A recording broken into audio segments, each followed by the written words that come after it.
Hello, everybody, and welcome to the show. This is Set the Sails, episode 7. Guys, thank you very much for tuning in. Thank you so much for the birthday wishes last week. I'm sorry I missed you guys, but you know what? You had a fabulous show to look forward to, and we're going to introduce, obviously, hosts just in a brief moment. Obviously, I'm sure you've noticed that it's me up front first rather than the usual lead-off man. Our lead-off hitter. Wow. Our lead-off hitter. Sorry, I was just reading Donnie's comment there. You completely threw me, Donnie. Lovely. This is what happens when you're live. So, yes, normally our lead-off hitter, James Ludeman, he's just letting me take center stage just for a brief moment because there is something very, very important that I want to address to you guys. It's something we here at Set the Sails feel very, very, very, very, thanks, James. It is something that we do feel very, very strongly about. And I'm sure you are all aware of what is going on right now at the moment.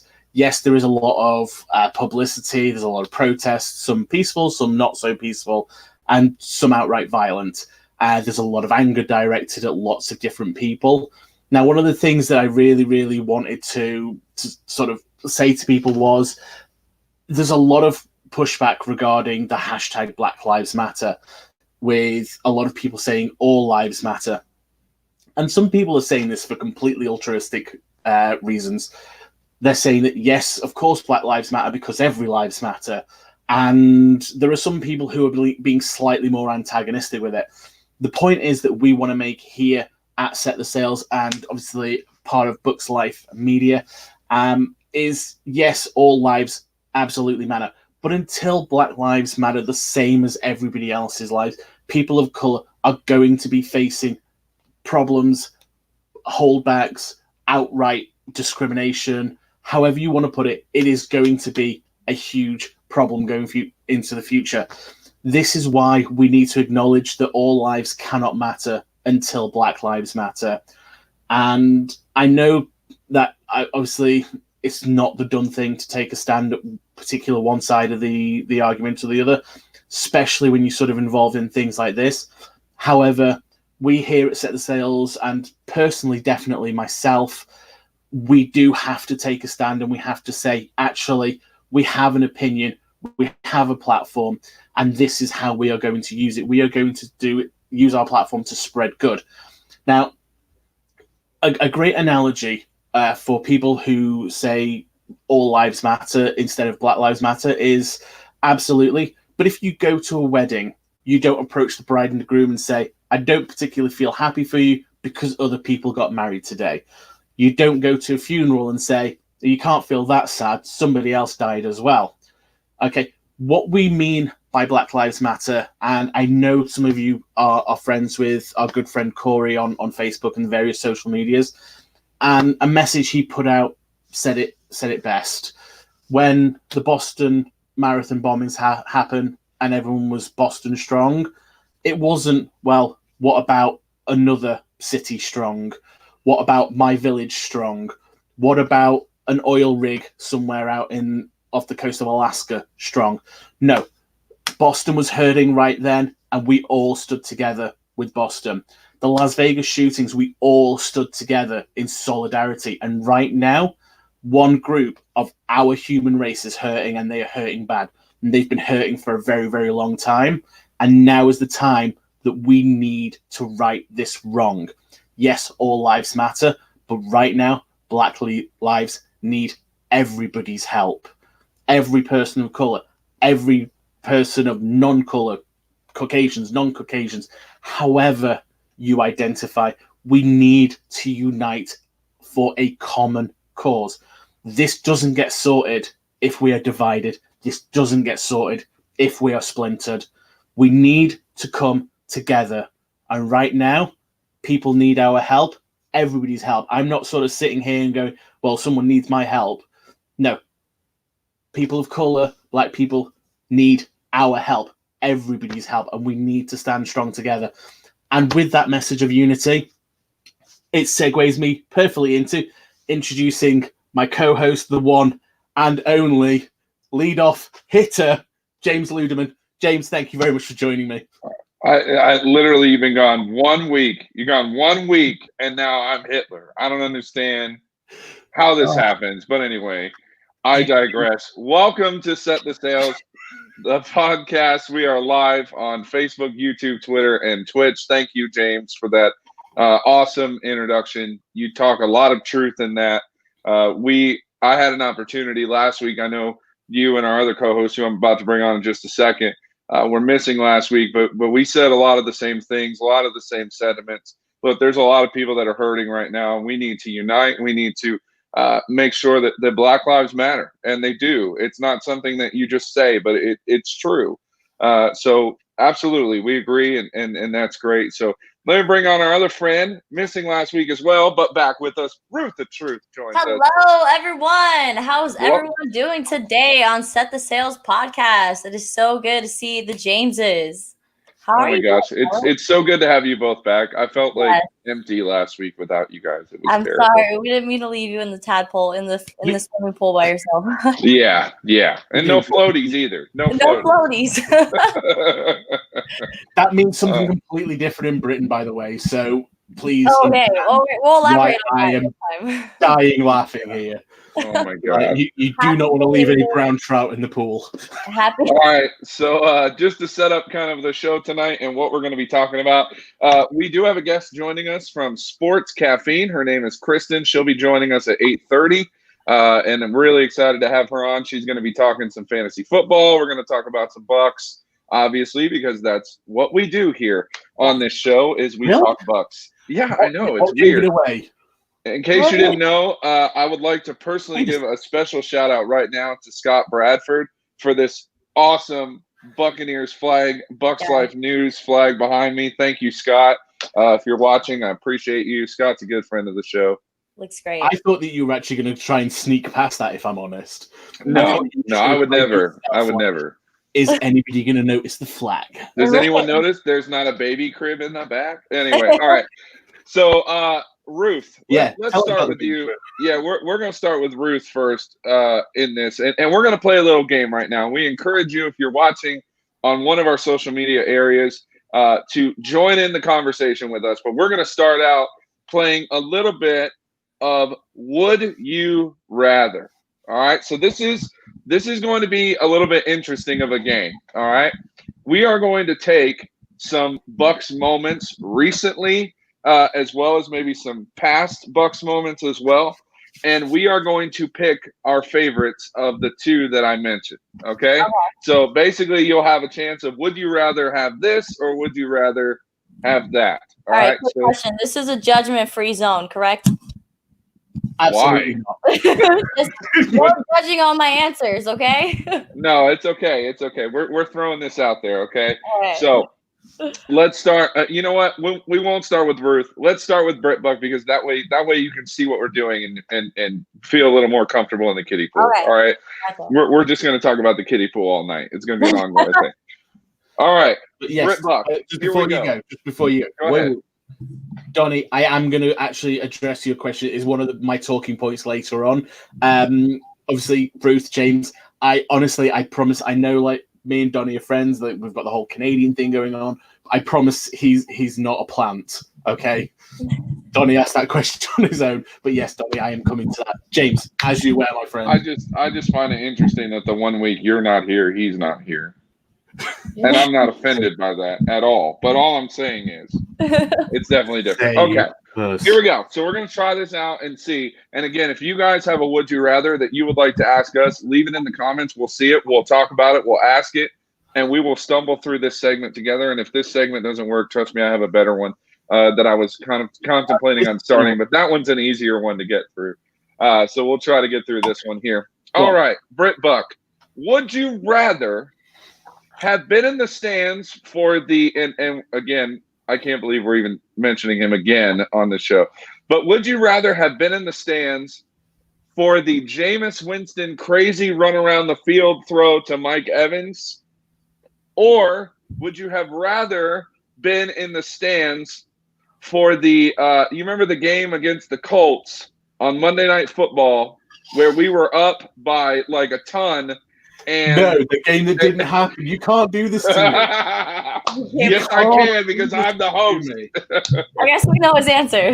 Yeah, right. Oh no. Okay. Right. Now, first of all, when you gave me that first option, I was like, this is easy. I don't want to be in the stands for the Jameis Winston thing, because you couldn't see it from this. I've seen like a couple of like people who have like had little phones going and just happened to be recording the play. I've seen the sideline cameras. Like I've seen the back of the end zone, not the high up, the back of the end zone, all 22.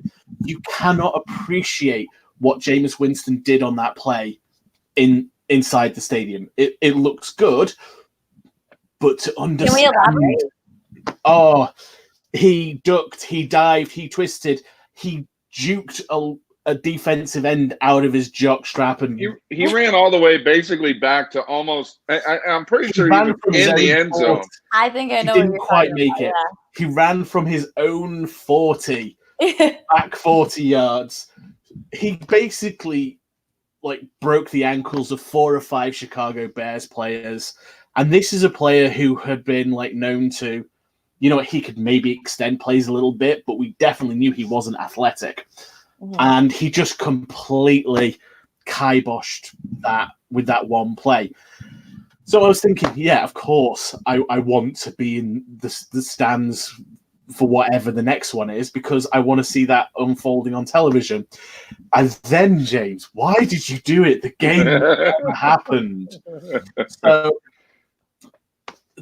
and this goes out to our younger Buc fans, I suppose, because let's be honest, anybody over the age of 25 or a diehard Bucs fan knows exactly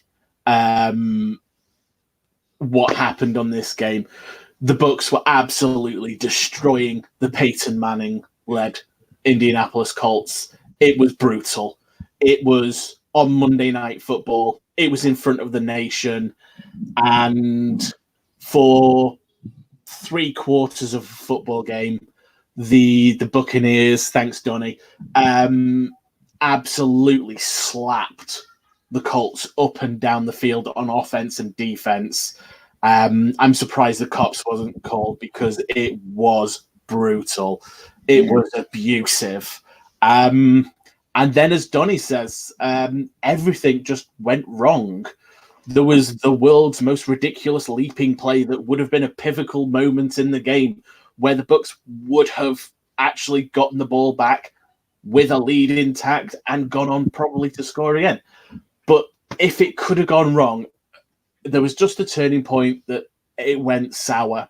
And it was ugly. It was 3/4 of the brutalizing that the Bucs did condensed into 1 quarter. And that's what happened. So yeah, I'm going to be in the stands, and I'm going to miss all of the Jameis Winston brilliance, because I want nothing to do with that game at all. Nothing. All right. You know, all I'm right. in a good mood before you said that. That's a good one. And if you get a chance, guys, go online and look and watch the. It's on YouTube. You can go online and watch that Monday Night Football game. Oh my gosh, you see the Bucs, and they're just They're just rolling. I mean, just rolling through this game. It was a thing of beauty. It really was. Like, the offense was fantastic. Like, I know we talk a lot about the defense and how good they were back in the Super Bowl era and things like that, but the offense in this game specifically was just roll. They could not be stopped. They looked phenomenal. So was it one of those situations where it's like they went in the locker room at halftime and then came back looking like a complete different team and just not even that turnover after turnover, like one of those situations? Oh no, we've seen that, and it wasn't that. It was literally Peyton Manning changed. It was Peyton Manning being Peyton Manning. That's what it was. It really was. He took over that game with Marvin Harrison, man. Those two guys. Certainly did. But for me, I don't know what happened. Hey, Animal, good to see you again. What's up, man? Something just changed. It was ridiculous. Yeah. It was like from being able to do whatever you wanted. I mean, at one point, I'm thinking the second quarter, here's just one drive, for example. The Bucs get a bad return on a kick. It was the worst thing that they'd done all night. Fans were that happy that they were actually happy. They were unhappy with a kick getting to something like the 14-yard line, and it was a bad return. It was actually really good coverage by the Colts. But at this point, starting from their own 14 line, they could have stood at the line and told the Colts exactly what they were going to do. Literally, they could have said, "Hey, I'm going to do this. He's going to do that," and the play still would have worked. It was magical, but then that magic died. It just poof into oblivion. It was gone. All right, Ruth, here we go. So I got a good one for you. This is a would you rather for Ruth. And again, if you guys want to answer these questions, please feel free to join in the comments. This is fun. Ruth The Truth. Here we go. Bring it. Knowing what you know now. Okay, so again, knowing what you know now about these two players. All right, so knowing what you know. Here is what I will ask you. Would you have rather the Buccaneers drafted Tom Brady in 2000 or Aaron Rodgers in 2005? Knowing what you know now. Oh, man. Now this is for the Bucs now. This is the Buccaneers. Knowing what you know now, which one would you have rather had at that time? It's kind of you're supposed to be a pastor. Not to go with the man with the most rings, in all honesty. And look, Tom Brady ended up with us anyway, so it kind of looked like it was just meant to be. Aaron Rodgers is a bad man, in all honesty. And I'm actually is he like a bad man or is he a bad? He's a bad. You got to add some emphasis on that bad, because that man has a cannon and has a similar playing game to Brett Favre's, which I'm actually reading a book written by Jeff Pearlman. You guys should check it out. It's called Gunslinger. If you ever get a chance, if you get into reading good sports books, Jeff Pearlman is an excellent sports author, so definitely look into that. But like I was saying, Tom Brady. I would go with Tom Brady. Absolutely. See, and I love the Tom Brady answer because you remember he was one of the last picks. Yes. In the draft that year. So a lot of teams skipped out on Tom Brady. And I'm sure it's easy to look back in hindsight and say that. But as far as my answer, I look at it and go, listen, if I could have drafted a guy that would have gotten me 6 Super Bowl rings, absolutely, you take that guy. Yeah. But I will tell you, Aaron Rodgers, it's a tough argument because he's also a former Super Bowl champion, great quarterback of his own. Again, he does a lot of great things. He's still doing great things. Look, it's not far-fetched to think that his time in Green Bay could come to an end sooner than he'd hoped, and maybe he'll, jump on down here. Would you say is it fair to say that Tom Brady has been more of a leader in the locker room than you think Aaron Rodgers has been? See, I don't know about that. I think that both guys are again, the leadership of both guys. That's a great question. And I guess you'd have to be kind of closely associated with both of those guys in order to figure that out. But to me, I think, if you look at a guy like Aaron, I think Aaron has done a lot that maybe has not gone as much as far as like getting what's the word? I'm blanking on the word. Like He's yes, he's done a lot on his team to have earned the credit that he deserves. Tom, it's easy because he played for the Patriots and they won 6 Super Bowls and things like that. Aaron Rodgers is a guy who consistently comes out every year. And Donnie, I disagree with you. His shoulder's made of glass. That is wrong. I agree with Donnie. Of course you agree with Donnie. You always agree with Donnie. But anyway, it's true. Like it's true though. Again, he comes out every year and has a consistent year, every single year. And sometimes it's about consistency more than it is, anything else. And the Bucs haven't had consistency at quarterback in, I don't even know. I mean, consistency. I'm not talking about numbers. Numbers and consistency are 2 very different things. Because you could throw 10,000 yards in a season. That you can't. But you could throw 10,000 yards in a season. You can, but everybody think that you're great. But if you don't consistently play at a high level in this league, you lose your job. And that's it. And Aaron Rodgers is one of those guys who's consistently good every year. Yeah. I'm gonna sort of, like, I know this strictly isn't in the rules, but just simply because I think my answer is really controversial. You can't break the rules. No, I'm kidding. The rules are breaking. The rules.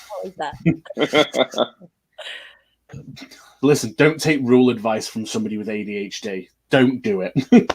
Yeah. But anyway, so for me, actually, I'm picking Aaron Rodgers every. Now, I know a lot of people turn around and go, "Oh, how did Brady manage to get taken with the 199th overall pick? How could people not see how brilliant he was?" Because honestly, he looked garbage in the things that coaches assessed for in a pre-draft. You've got to remember, at Michigan, he was not the outright starter. His intelligence and leadership has never been in question. However, his actual ability to play the game was always in question around about the time that he was drafted. Yes, he got the last quarter, the fourth quarter wins, the last minute touchdowns. I agree with Donnie on that. Sean King. Sorry, go ahead. Yeah, no. So, see, you do agree with Donnie as well. See? Yeah. But for me, Brady, if we go back to that draft, Brady still isn't taken in the first 3 rounds. If you look at just his numbers at Michigan, if you look at his performance in workouts, if you look at his performance at the combine, he works out like a 4th or 5th round player, and that's why he was picked. It just so happened that he had, I'm going to go all Liam Neeson on you all here, he had a particular set of skills, and those set of skills turned him into the player he is today. The will to win. That can't be trained. I don't care what anybody says. You can't train that. He had an amazing football IQ. Still has that today. You can't teach it. God knows we've had some players in Tampa who have had no football IQ, and they haven't improved at all. No names are going to be mentioned because I frankly can't afford those lawsuits. But you know what? Every single time you're not picking Tom Brady early. He goes where he goes. The only thing that changes is if people can look 20 years into the future. Until we have that happen as part of the draft scouting, players are going to slip. Players are going to be reached for. For me, though, Aaron Rodgers is the player who should have been signed instead of Cadillac Williams. You know what? I loved watching Cadillac. I thought he was a great runner. He was really, really enjoyable to watch. And yes, he did get Offensive Rookie of the Year. But he was never the same player ever again once he suffered that first knee injury. And then to come back and suffer that devastating second knee injury, man, I was crying watching that. But you know what? For me, it's Aaron Rodgers every single time. They were in position to draft him. They'd had conversations with him beforehand. The time was right for Aaron Rodgers to come into that team where he didn't have to play in the first year.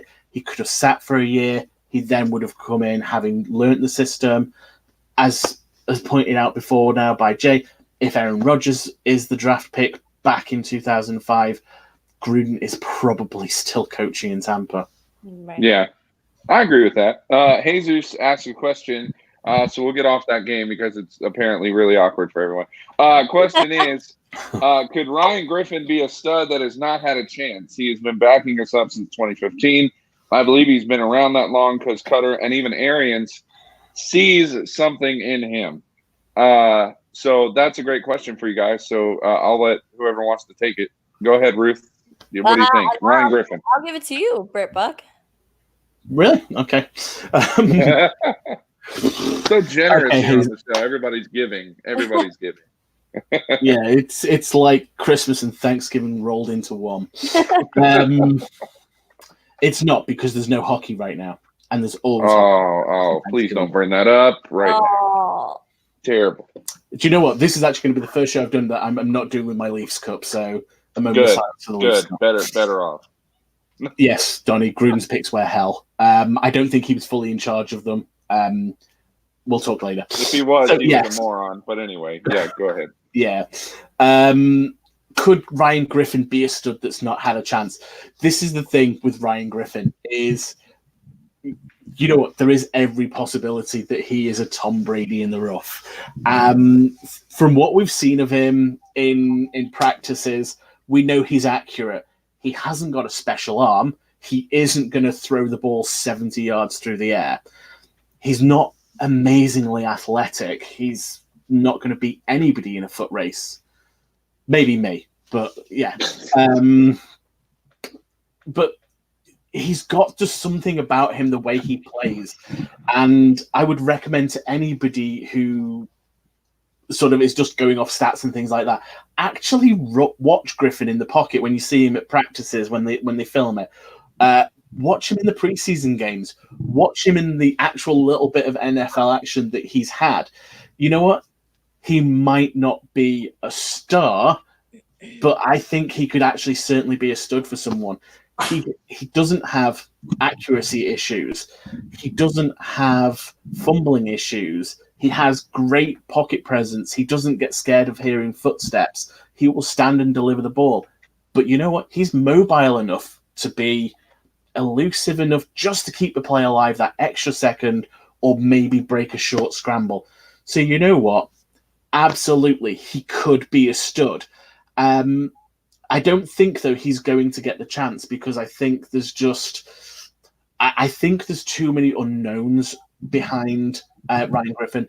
I just think that, you know what, when you've got to choose between Blaine Gabbert, who's been in the league, who's been like highly drafted, they've dealt with the press, they've dealt with the pressure, they've dealt with calling plays in the huddle.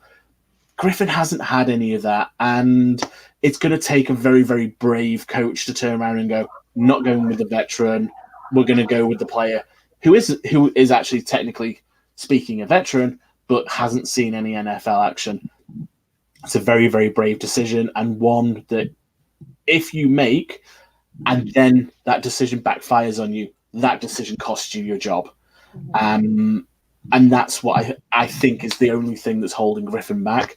Honestly, I would like to see the Bucs play Griffin quite a bit in the preseason, and then for his own benefit, release him, let him compete to see if he can get onto a roster, to see if he can get a starting job. And you know what? There's no rule saying that he can't be re-signed if it doesn't work out for him somewhere else. So interestingly enough, actually in March of last year, he signed a 2-year contract extension with the Bucs. So he's here for another year behind Tom Brady. And again, I'm not saying that Ryan Griffin is absolutely the answer, but I think that there's a good opportunity to learn behind Tom. Now, do I lean more toward Ryan than, Blaine Gabbert? Maybe a little, but probably not by much. And I'm not saying that because of any specific reason. I'm just saying that because if I'm looking at two guys, I'm going to take the guy who has more game experience than a guy who really doesn't. And it's not Ryan's fault that he doesn't have game experience either. That's the other side of it. So it's kind of a difficult thing. I think Animal brought up a good point the Bucs have their eye on someone. It's just kind of impossible to figure out who it's going to be at this point. Mhm. Because here's the thing with Tom, Tom is a guy who throughout his career has never had a losing season. So if you think Tom's going to come in here, have a great year this year, and then next year they're going to tank just so they can get a quarterback in the draft, that's not going to happen. So it's very interesting to see where the Bucs are going to go. And just like Animal said, I think whoever that is anybody's guess at this point. Yeah, I mean, and anybody sitting behind Tom Brady being able to have a front row seat and, learn from that, I think could go far, Who knows? He can maintain that Tom Brady mentality and that worth ethic and, take us home the next couple following years after Tom Brady leaves. That'll be interesting. All right, well, we're going to inject our show now with a little bit of sports caffeine. Kristin is joining us. She is one of the hosts of Sports Caffeine, which you can also hear on FanStream Sports, which is where we are located.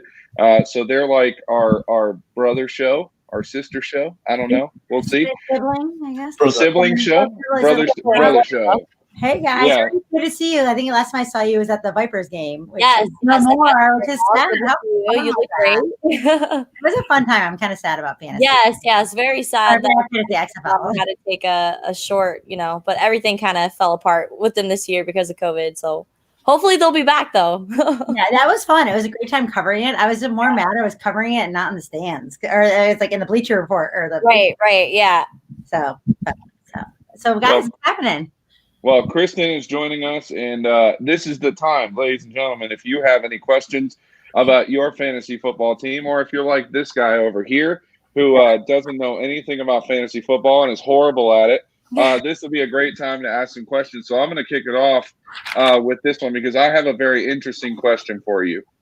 And I kind of talked to you about this a little bit today, but I'm going to ask you just because I think it's going to be fantastic. All right, so.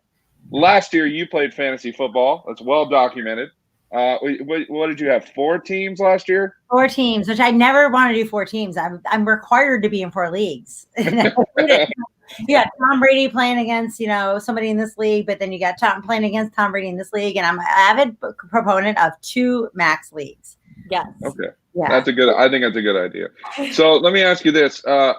Who burned your fantasy football team last year that you're going to be kind of hesitant to take in maybe a redraft league, or if somebody's drafting in a league for the first time, as most people do? I'm not a part of any keeper leagues, so I know those are kind of hard for me. But teams are interesting, honestly. I would not do it because you never know. You could have David Johnson one year and then David Johnson next year. We saw how that went, but.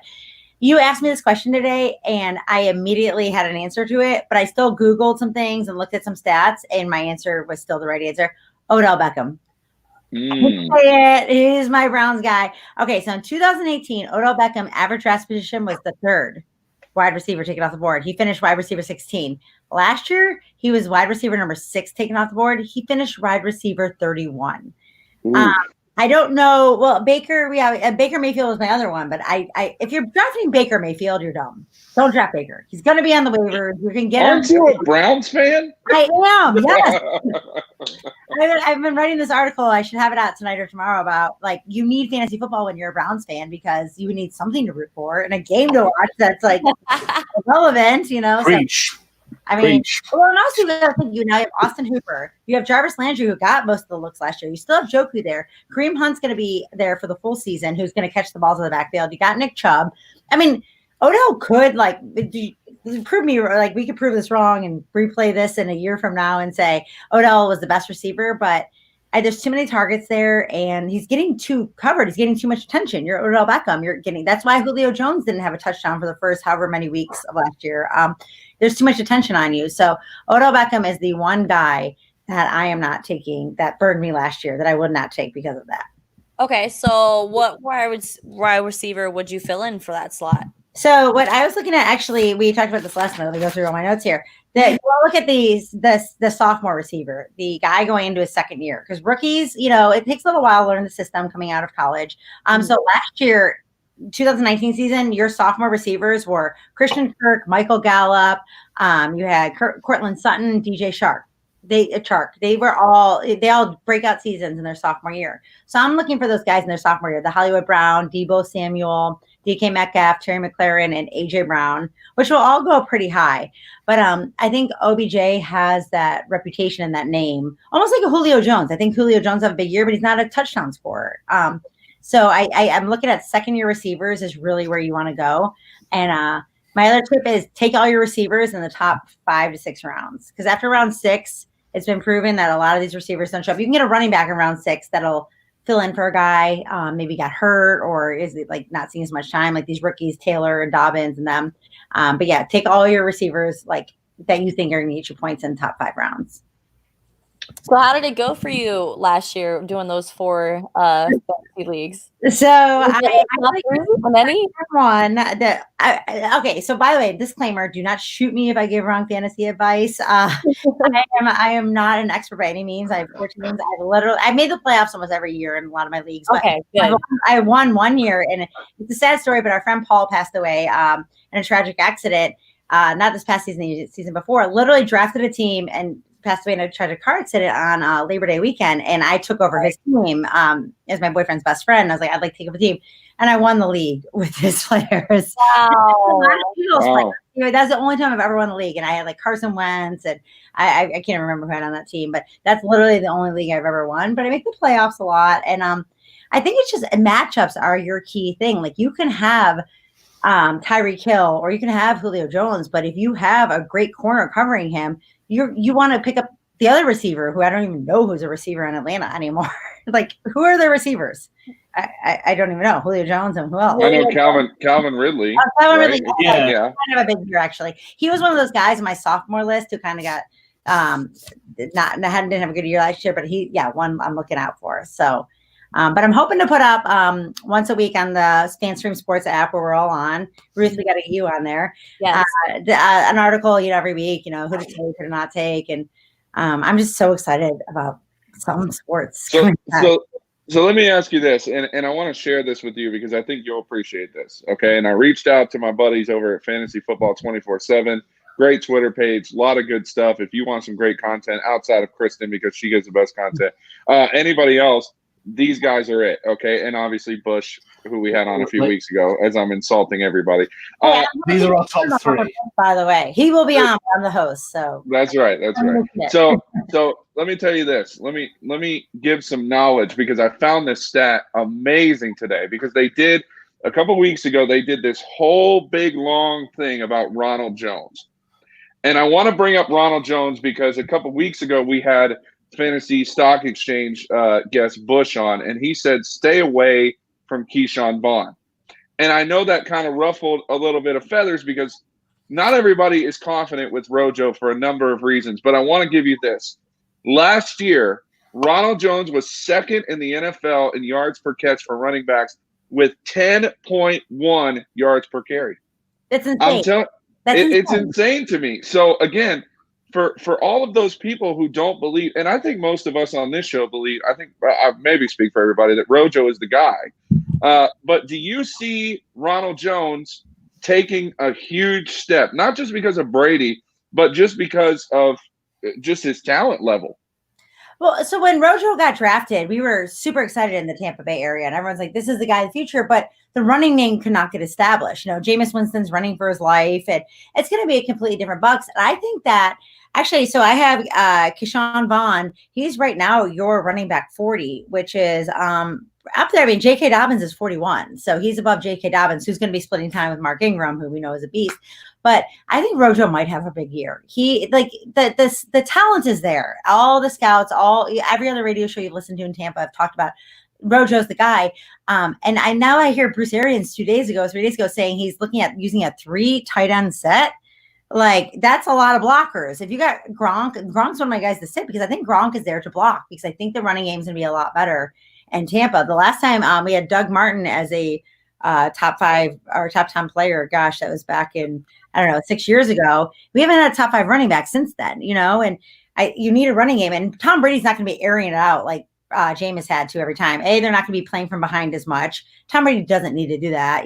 He can see. We know Tom Brady can see. He didn't need LASIK. So I think both of those guys, you can probably get them in later rounds and be serviceable. There's an article actually I'm going to quote from numberfire.com, and it's about finding a breakout running back. And trend number 3, there's 3 trends, and trend number 3 breakout running back is finding a guy who catches passes. That's why this Clyde Edwards-Helaire caught 50 plus passes out of LSU, and Andy Reid loves that. So I think if Keyshawn Vaughn can catch some passes, you're going to get some good points, especially in PPR leagues. Yeah, and the other guys late rounds, if you can get them in 7, 8, 9, take them. The other stat that I think it was very interesting about Ronald Jones was this: the Buccaneers had 230 yards taken away from him because of one reason last year: penalties. He had 80 plus yards in the Ram game that got taken away from him because of penalties last year. So if they can clean up this penalty slot, I was actually in the Rams game. I was at the Rams Bucs game. We were in LA, and we were just watching football at a bar, and we are like, let's go to the Rams Bucs. Of course, I go 2,000 miles away to watch the damn Bucs play in my Browns jersey. And because of LA traffic, we're like, we should leave at halftime because LA traffic. And then we're listening to the game in the car, and then what an outstanding game that was. But yeah, the penalties are bad. And also Peyton Barber's gone now. So he's the guy, it was kind of back and forth. And I think Bruce Arians really needs to clean this up. He's a quarterback's coach, I guess, who coaches Tom Brady? Do you think Tom Brady's coaching Byron Leftwich, or Byron Leftwich is coaching Tom Brady is my question. And I would be quick to hire Byron Leftwich after 2 years with Tom Brady, to be honest with you. But I think the Bucs are going to be awesome this year. The NFC South is going to be the best division this year, I have to tell you. Yeah, so let me ask you about the NFC South specifically, because sorry, go ahead, James. No, he's pointing at you, and I was like, no. It's my thing was actually just going to be because fantasy football is not my thing. Regular listeners, watchers, I'm over here. Thank you. The regular fans of the show, they know I'm not fantasy football. So I'm going to take you out of your little fantasy football bubble, and I'm going to bring you to my world, the world of the conspiracy theory. Now, do you believe that getting Brady was the plan all along when Bruce Arians came to this team with Byron Leftwich for the sole reason of bringing in Tom Brady to coach Byron Leftwich how to be a better coach so that Byron Leftwich can take over as the Buccaneers head coach when Arians retires in 2 more years? That is a very interesting philosophy. I've actually not heard that conspiracy theory. I just made it up. No. I mean, it would be. I kind of heard the Tom Brady the Bucs things for a while now. That's kind of been it was always Southern California. You always thought Chargers, somewhere warm, and I don't think Bruce Arians had any idea when he took this job. I think when he took the job, he thought he can make Jameis into I think he saw the potential in Jameis, because Jameis is going to be a really good quarterback, guys. I think if Drew Brees goes back down and Teddy Bridgewater filled in last year, I think Jameis will do. I really feel bad for the guy, but I don't think that this was Bruce Arians. But I think this was Tom's plan all along, and maybe Gronk's too. That he wanted to be somewhere warm. There's no state taxes here. How why does every athlete live in Florida?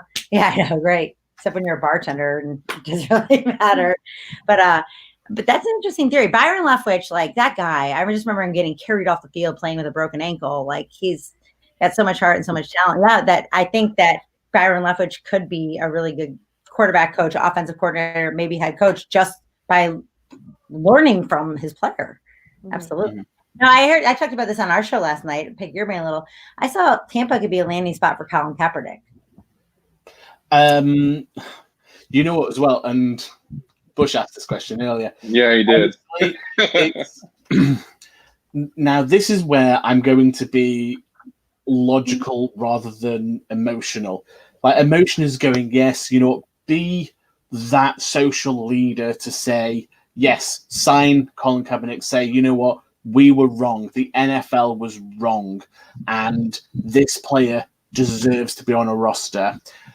Right now, no, I don't sign him. I think if you have to choose between Kaepernick as backup or Gabbert as a backup, then you've got to go with Gabbert, simply because Kaepernick's not been near a football field outside isolated workouts. He's not. I don't believe he's in football shape, and I think it's going to take too long. For me, it isn't the circus. If he had been keeping in football shape, if he'd been like regularly practicing with teams, even if he was like going to like an NCAA school and practicing with their players or private workouts or anything, I'd be on board with the idea. I didn't think he was a terrible quarterback when he was in the league. I actually agree with you. I say that he doesn't have Tom Brady's styles. We would have to have two different playbooks for the type of quarterback they are. I feel like Seattle would be a good thing behind Russell Wilson, maybe West Coast, that more West Coast liberal mentality.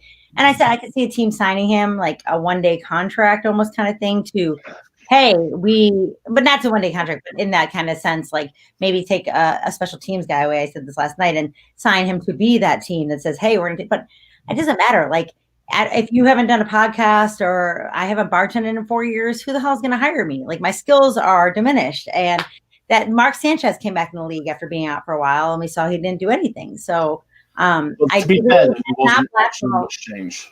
Yeah, I don't think he's blackballed. I think look what happened to Des Bryant. The guy was out for a year or two, comes back, tears his ACL in the first practice, or his that broke my heart when that happened. Oh my God! Like sorry, Cowboys fan. Sorry, Donnie. They always warn women about men hiding under your car. It's like urban legend about men will hide under your car in like a shopping mall and slice your Achilles and then rob and you and steal your car. I don't know if you ever heard this. This is like an urban legend I grew up with. But I was like, then that happened to Des Bryant. I was like, oh my God, I'm glad no man had ever hid under my car and did that. It's so painful. Oh my God. Well, okay. So with Colin Kaepernick being up in discussion, where would be a good landing spot for him to have some good offensive power to showcase some talent that maybe he still has in him? Well, I know the XFL did offer or ask him, but he wanted like millions, and like we're paying these guys like $10,000. $10 and a steak dinner. If that. But they got at the game, so they had some eye candy, so that was good. Yeah, I'll be there. I don't know with him. Like maybe New England, because they need a quarterback, and they're into taking guys like that. See, that's El Bushman, by the way. He co-hosted with me last week, but he's just he's a good friend of our show, and of course he's one of those from Sports Caffeine too. But he's got to get his word in. I'm really enjoying all the podcasts getting together. It's like such camaraderie and it's like a block party. Yeah, but you know what I'm sad about? It's not quarantine anymore, because this used to be fun, and I didn't see anyone. Now I just got off work and I saw a whole bunch of people. And I love seeing you guys, but it was way more fun when you're home all day. Yeah. And see anyone, and they're like, yay. Well, let me ask this question from Adam, who's watching on YouTube. Of course, you can all watch us on YouTube. He says, will Kaepernick be on a team before Cam Newton? So who gets signed first, Kristin? That was my next point I was going to bring up before I get distracted. If Cam Newton's still out there, he's going to get a job first. There's no way somebody is not taking the number one overall pick who has been to he went to a Super Bowl, didn't he? Yes, he did. Yeah. Kaepernick also went to a Super Bowl. For like 97 yards in the whole game. Yeah. Yeah, he was pretty bad. Yeah, it was pretty horrible. I'm just wondering whose ears fit in the helmet better. And, they both have big ears, right? Wow. Big ears? That's all you got out of that was big ears? No, you know what? He's going to get signed. I mean, I think there's other Ladies and gentlemen, we have breaking news. There are some big. I really think that there's other quarterbacks that are probably not signed around. Like, has Joe Flacco been signed? Yes. Yeah. He was signed to the Jets. The Jets. Okay, but I mean, there's guys like that are out there that have played recently. Has Andy Dalton been signed? Yes, by my Cowboys. Why have I not been? Oh, that's right. He did get some of the Cowboys. I forgot about that. Nobody cares about the Cowboys. I know everything about the Cowboys. So any question, I got you. All right. Here's my question. What do you for you, Cowboy? Sorry, James. Amari Cooper. What do you see from him this season? I see him making a comeback from his downfall from last year. I think he has a lot to prove, and there's a lot of people that have a lot to say about how he got shut down last year. So I see him coming out of the woodworks on fire, and I can't wait. But you don't think with Lamb and Gallup being there and Gallup showing flashes and you have Lamb, do you think there's distractions for him then? Like he'll get I just think there's so much. It's like there's a lot going on for sure. But I mean Amari always gets double teamed like every game. So but I mean I have faith in my Cowboys that with their new coach that they're gonna get things figured out offensively, because that is what the Cowboys need. We need fire offense. That's how we win games, that's how we score points, that's how we are going to end up in the Super Bowl next year. Mark my words. Okay, you're muted. I've been muted. Yes, you have. You've been muted. I can do that. I totally agree with Ruth. Actually, I do. I think the entire offense needs fired. Fired. All right, you're getting muted. You're getting muted. I'm muting everyone at this point. No, I'm kidding. All right, so let's, Kristin, since you're here. I know we're not going to keep you much longer, but since you're here with us, you are going to join us for a very special segment that we're going to do. I'm very excited about this. I think it's going to go a lot better than the last one. But anyway, so we're going to play. Evil. The last one was pretty evil. That's right. So here we go. We're going to play a new segment. And again, if you want to join us in the conversation, please do. But we're all just going to go around quickly. And so we can do a bunch of these. And each one of us is going to pick one of the, well, really you could do both, so just do both. So this segment is called Most to Lose, Most to Prove. All right, so we're going to start with the Buccaneers. We'll talk about some other teams. I may even talk about the Cowboys. Maybe that's a strong, solid maybe. All right, so I'll take it. So here we go. So who has on the Buccaneers, and who wants to start first? Who wants to go first here? Wait, what are the rules again? Who has the what? So, right. So who has on the Buccaneers? Who has the most to lose, and who has the most to prove? All right. So who was maybe really good last year that could lose a little bit this year, or who has the most to prove that was really bad last year and needs to step up? All right. So most to lose, most to prove. All right. So. BritBuc's going to go first. Most to lose, most to prove.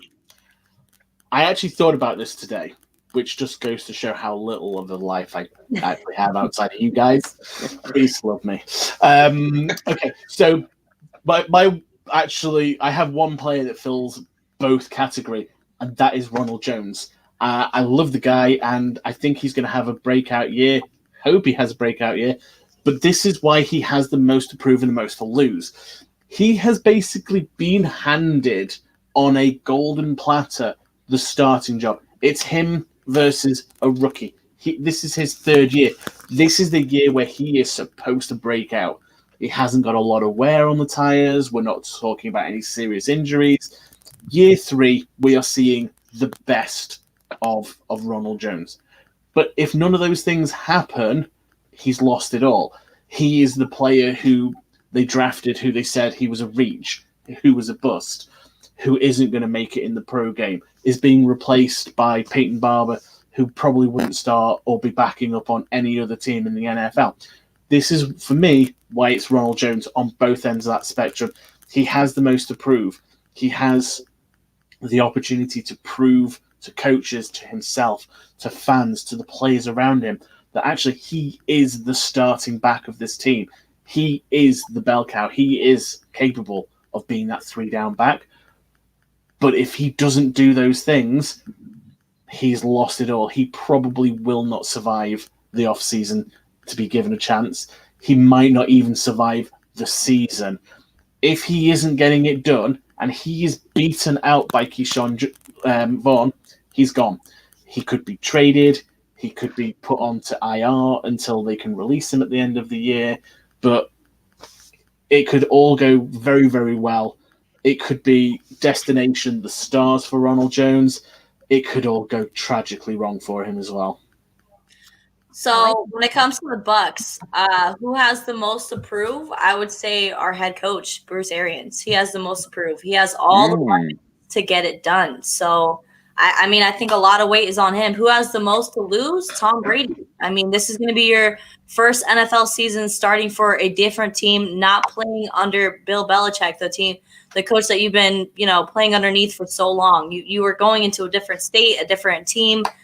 You have the most to lose. You have the most, to prove to the world. Everybody wants to know, can you be an NFL quarterback that's been playing to that same stature with a different team, with a different head coach? Was Bill Belichick the reason for most of your success? I love that. I like both of your answers, actually. And I feel like Bill Belichick, Tom Brady are in like that breakup where it's like revenge bod, like revenge stats, revenge record. Like I'm gonna win 11 games. Well, I'm gonna win 12 games, and poor Julian Edelman on social media, like in stealth mode. So my most approved quarterback. Is that him, the new quarterback? OJ Howard. He was on the trading block. It sounded like now Bruce Arians wants to have 3. You have Gronk, one of the best tight ends ever, coming in there. OJ Howard didn't do a lot last year. And so we know, like, there was the favorites, Brait and Winston were good. Howard and Fitzpatrick were really good together. So I think OJ Howard, who is a top touted tight end, who has a lot of talent, big guy, can make good catches, good hands. I think he has the most to prove. That's to lose, I think, is Mike Evans. Mike Evans, top 5 receiver in the league for the last couple of years. Now you got Godwin and Evans. And now you have Gronk. You got 3 tight ends. You got Vaughn. You got a lot of targets being taken away from you now. I think Mike Evans, I think he's an elite receiver. I just think there's too many people around there. And he needs to prove that he's that guy. I mean, when Chris Godwin and Mike Evans is awesome. Then you bring Godwin in, and then there's like equal. Was it Jameis or was it Evans? So I think Mike Evans has a lot to prove or a lot to lose this year. All right, so I'm gonna go with an interesting one, and this. Some fans may not agree with what I'm about to say, but I have a reason behind it. All right, who has the most to prove? Levante David. Oh, okay. And here's why I say Levante David, because for the first time in his career, Levante David is going to be highlighted on national TV in a lot of these games.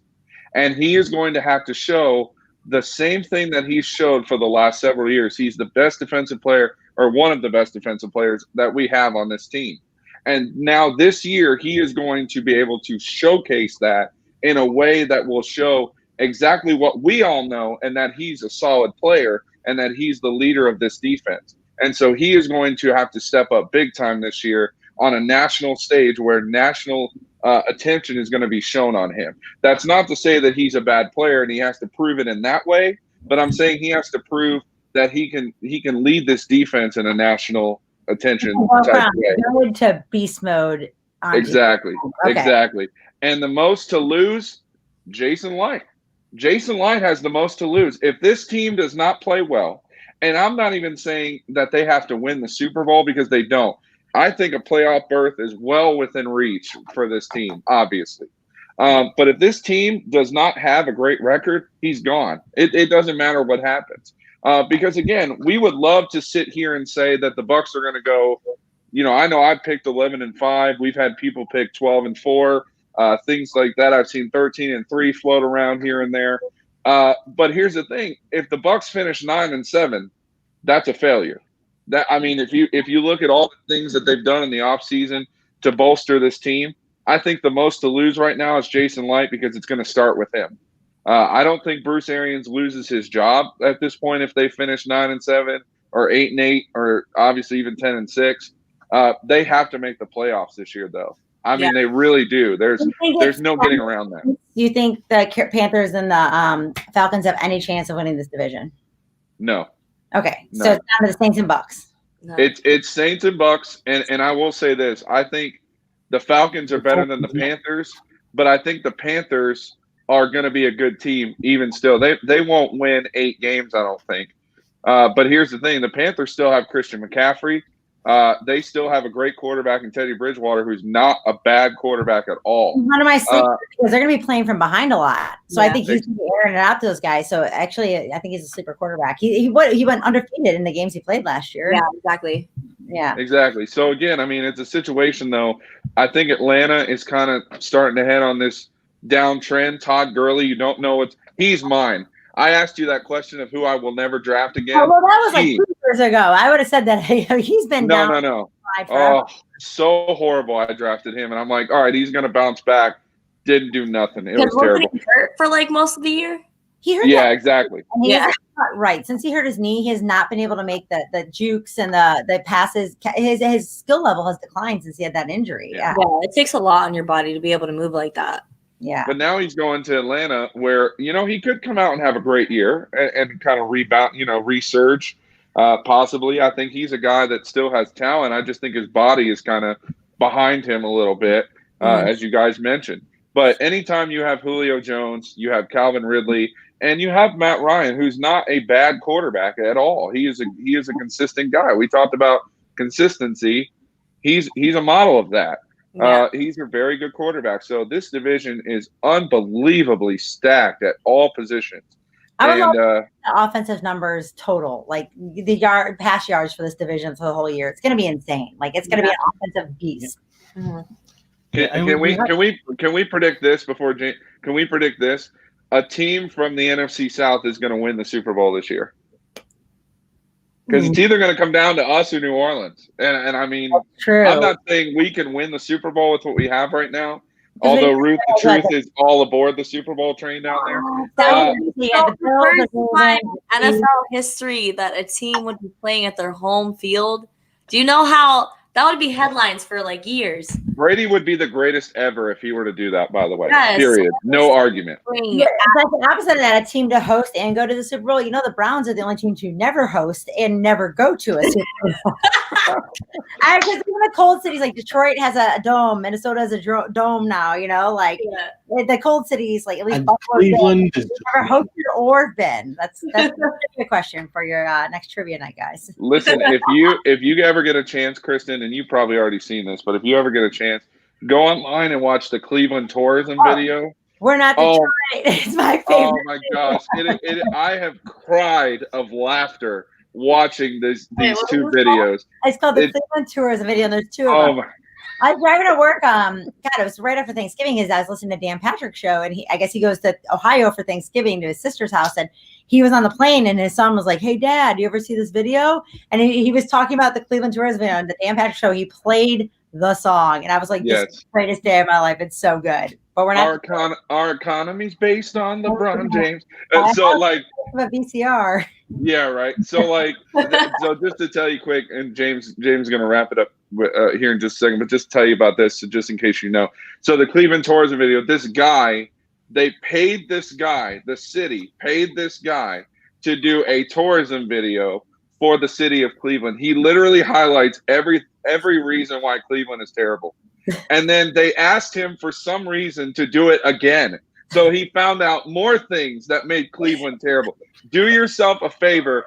Go watch these videos. It is hysterically funny. We're like a minute and a half. We went up to Cleveland for the All-Star game last year, and my boyfriend decided to try to reintegrate that. He's like, "There's a guy on a payphone. Let's get food prepared near the street." Buildings, and he was taking Snapchats trying to redo the video. It was actually great.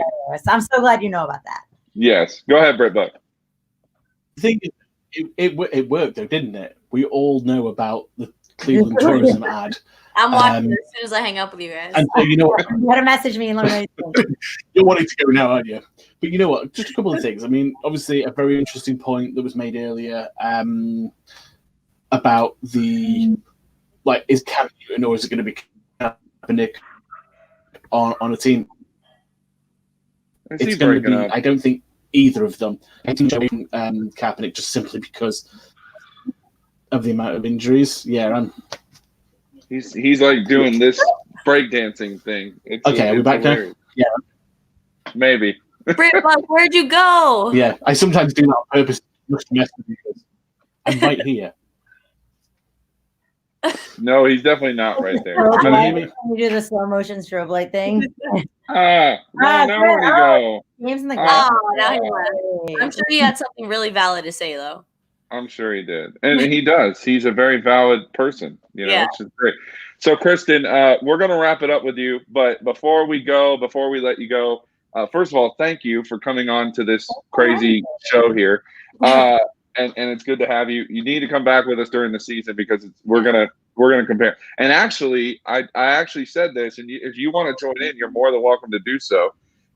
We are actually going to do a Set the Sales fantasy football contest where we'll join a league and we'll have a league together, and the winner actually gets a custom jersey of their choice, any team, anything they want on it. So you're more than welcome to jump in on that. And BritBuc is back with us. Yay! How many of us are going to be on this fantasy league? Is it going to be like a full blown full roster? I don't know. I have to figure. That's what I'm figuring out right now is like how I'm going to do this and structure it. 10 teams, or you can do like 2 12-team leagues. And I've done that with teams, and then you take the top 4, play each other, and then you do a playoff between the 2 12. Yeah. Well, we can probably do it that way. I'll have to talk to you about that because you can help me set this up. I'll be in the background chat. Don't involve me. I'll play. Don't involve me.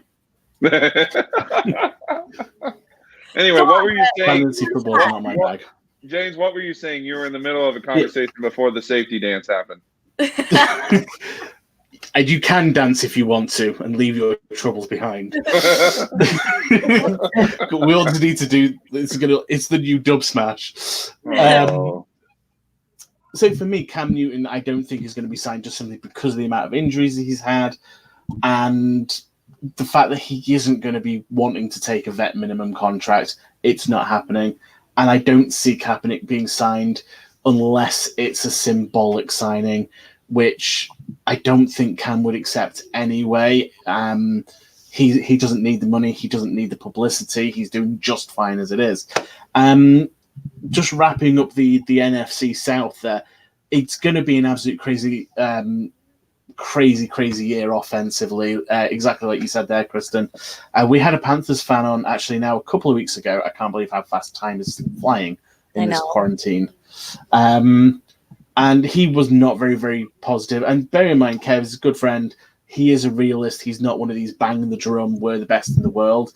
He is a realist, and he was sort of suggesting the Panthers might not get more than 4 wins. He says the situation is that bad in Carolina.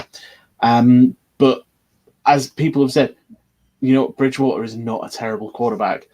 Christian McCaffrey is still one of the best running backs in the game. And you know what? The offense is going to put up numbers regardless, even if it's garbage numbers. So when you look at the end of 16 games, the numbers that are going to come out of the NFC South just for the offense, it's going to be crazy. It's probably going to be record-setting. Do I think that it's between the Bucs and the Saints to go to the Super Bowl? You know what? I've drunk that Kool-Aid before. Don't forget about those Cowboys. Who? Who? Them boys. Who? Who? Yeah. Come on, guys. Cut it. Cut it.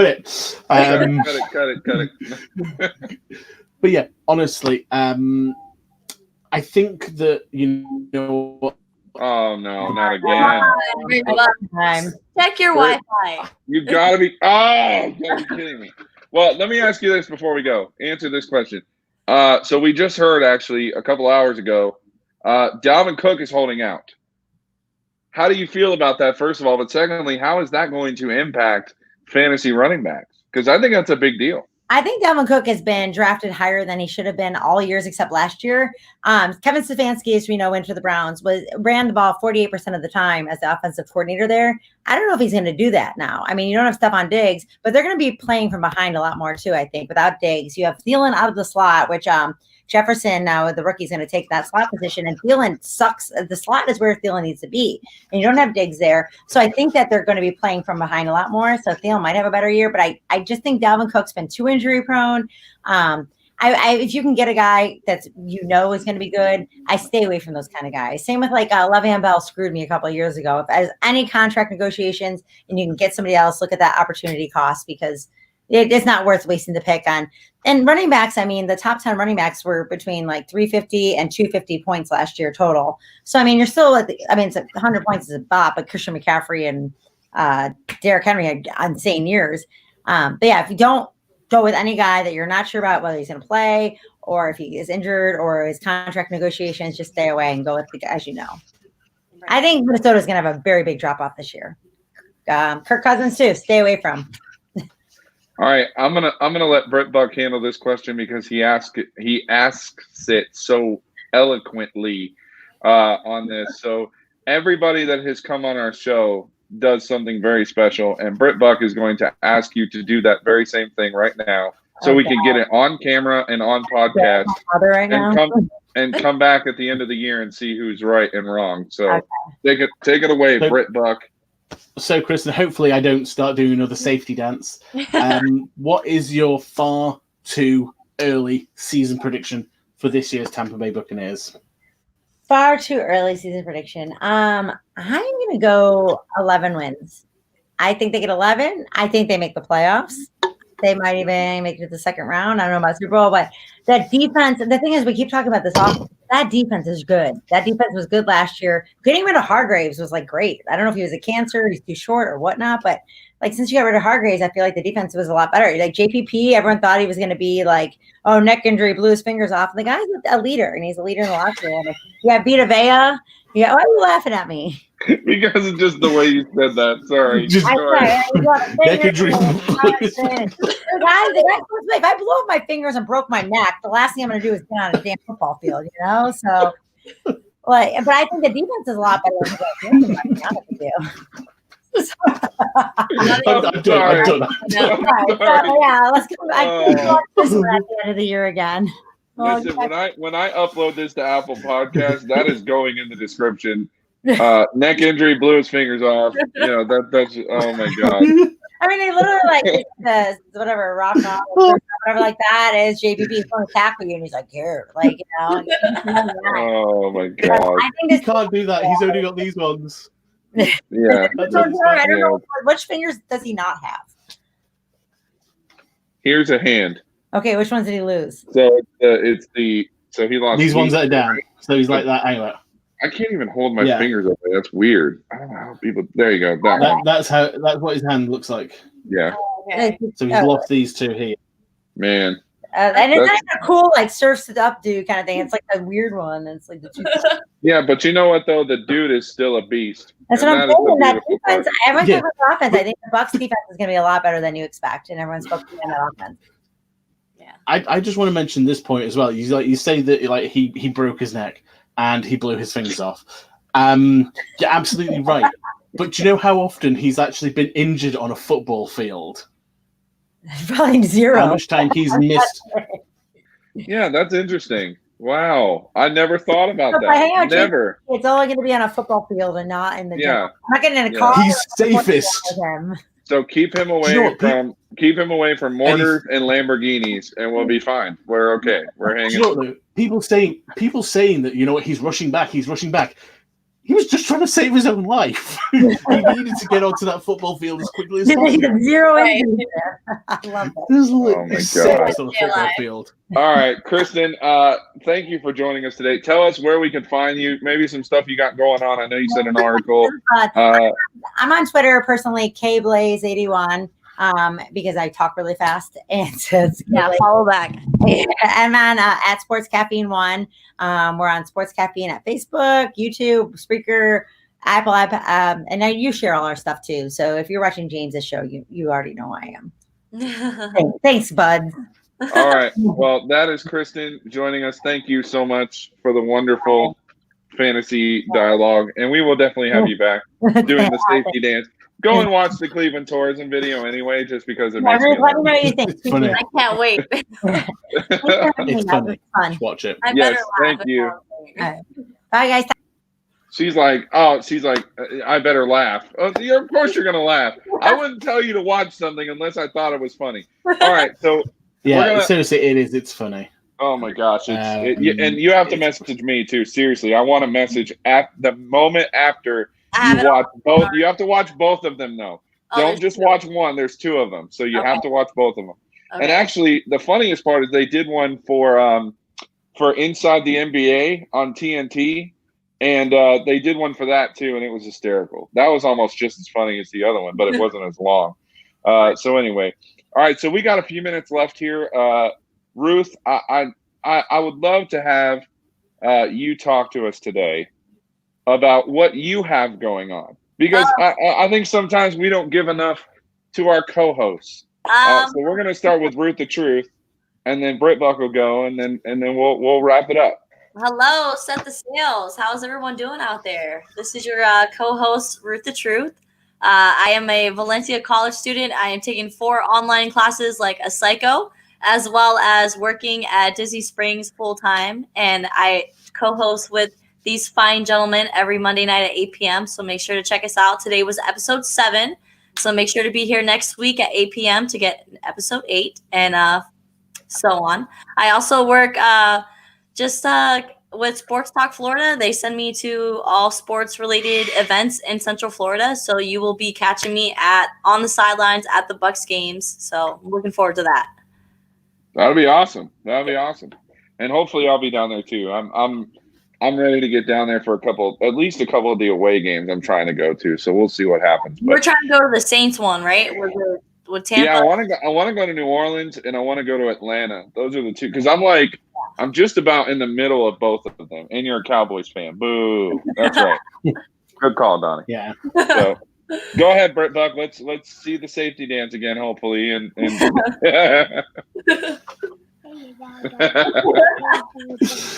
my son's gonna join us. Oh, cutie pie. Seth's gonna join us for the final segment here, for the final little bit of the show. He's tired. Yeah, as I said, I don't have really a lot that I have going on in my life, like outside of you guys, that I can talk about legally anyway. That's not to say that I'm some big criminal or I'm doing something illegal. I'm not. It's just the nature of my work. I'm a ghostwriter, so obviously I can't talk about what I do and the clients I work with. Right. So, yeah, and do you know what, Adam? I was going to make the point. Big up, and word for sticking it out. I can't believe you are still with us here. I know. I was going to say 2:15 in the morning. Adam from the UK. On a special shout out. On a school, man. Adam. That's like respect. That is some serious respect. Oh my! Why are you here? What is happening? These children are invading my show. I like lightsabers and everything. We have everything on this show. We have everything. But you know what? What I am going to do is I'm going to actually starts, guys. Just wait until sports actually starts. Yeah, right. Oh, I know. Yeah. Hopefully I'll be a little bit calmer.